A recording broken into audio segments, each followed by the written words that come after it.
வணக்கம் friends, welcome to Ramani's recipe diary.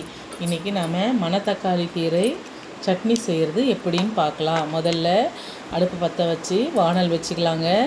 வானல் காஞ்சி வந்த உடனே 2 ஸ்பூன் அளவுக்கு நல்லெண்ணெய் சேர்த்துருக்கேன்.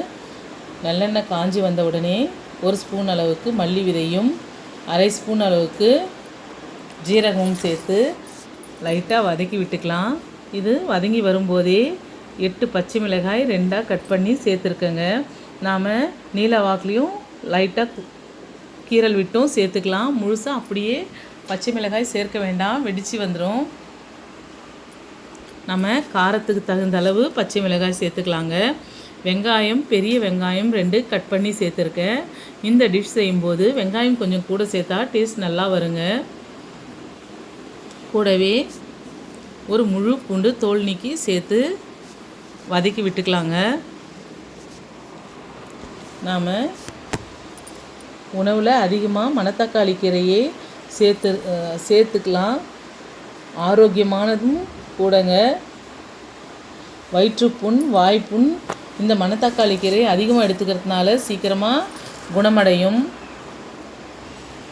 இதோட கல்லீரலையும் சுத்தம் செய்து இந்த மணத்தக்காளி கீரை அதிகமாக நம்ம உணவில் சேர்த்துக்கிறதுனால சிறுநீர் எரிச்சல் இருக்கும் இல்லைங்களா, சிறுநீர் போகும்போது இது மணத்தக்காளி கீரையை அதிகமாக எடுத்துட்டோம்னா அந்த எரிச்சல் குறைய நிறைய வாய்ப்பு இருக்குங்க. இப்போ கூடவே ஒரு பெரிய தக்காளியும் கட் பண்ணி சேர்த்துருக்கேன். சேர்த்துட்டு நல்லா வதக்கி விட்டுக்கலாங்க.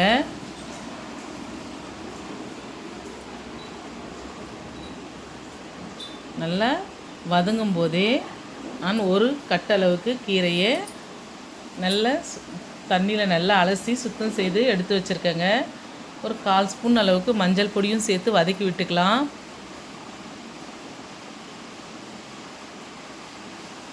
நம்ம அலசி வச்சோம் இல்லைங்களா, தண்ணி இல்லாமல் ட்ரைன் பண்ணி வச்சுருக்கிற கீரையும் இதில் சேர்த்துக்கலாம்.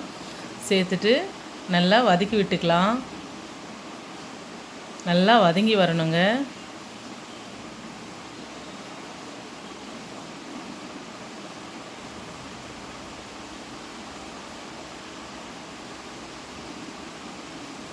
நல்லா வதங்கி வந்த உடனே ஒரு பெரிய நெல்லிக்காய் சைஸ் அளவுக்கு புளியும் சேர்த்து வதக்கி விட்டுக்கலாங்க.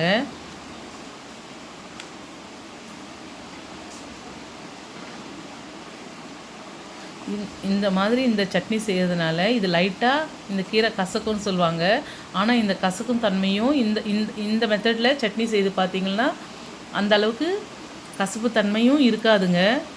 இப்போ ஆறின உடனே எடுத்து ஒரு மிக்சர் ஜாரில் சேர்த்துக்கலாம். கூடவே உப்பு சேர்த்துக்கலாங்க. நான் இங்கே பிங்க் சால்ட் சேர்த்துருக்கேன். இதை பாருங்கள், இந்த மாதிரி அரைச்சி எடுத்துக்கலாம்.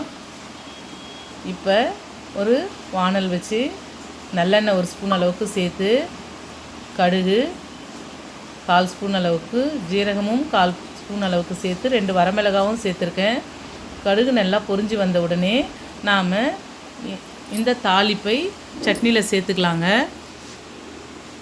ரொம்ப நல்லா இருக்குங்க, சுவையும் மனமும் பாருங்கள்.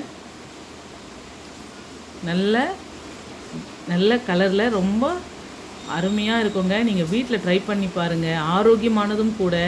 உங்களுக்கு பிடிச்சிருக்குன்னு நினைக்கிறேன். உங்களுக்கு பிடிச்சிருந்தா இந்த டிஷ் சேனலை லைக் பண்ணுங்கள், ஷேர் பண்ணுங்கள், சப்ஸ்கிரைப் பண்ணுங்கள். மறக்காமல் பெல் பட்டனை கிளிக் பண்ணுங்கள். Thank you friends.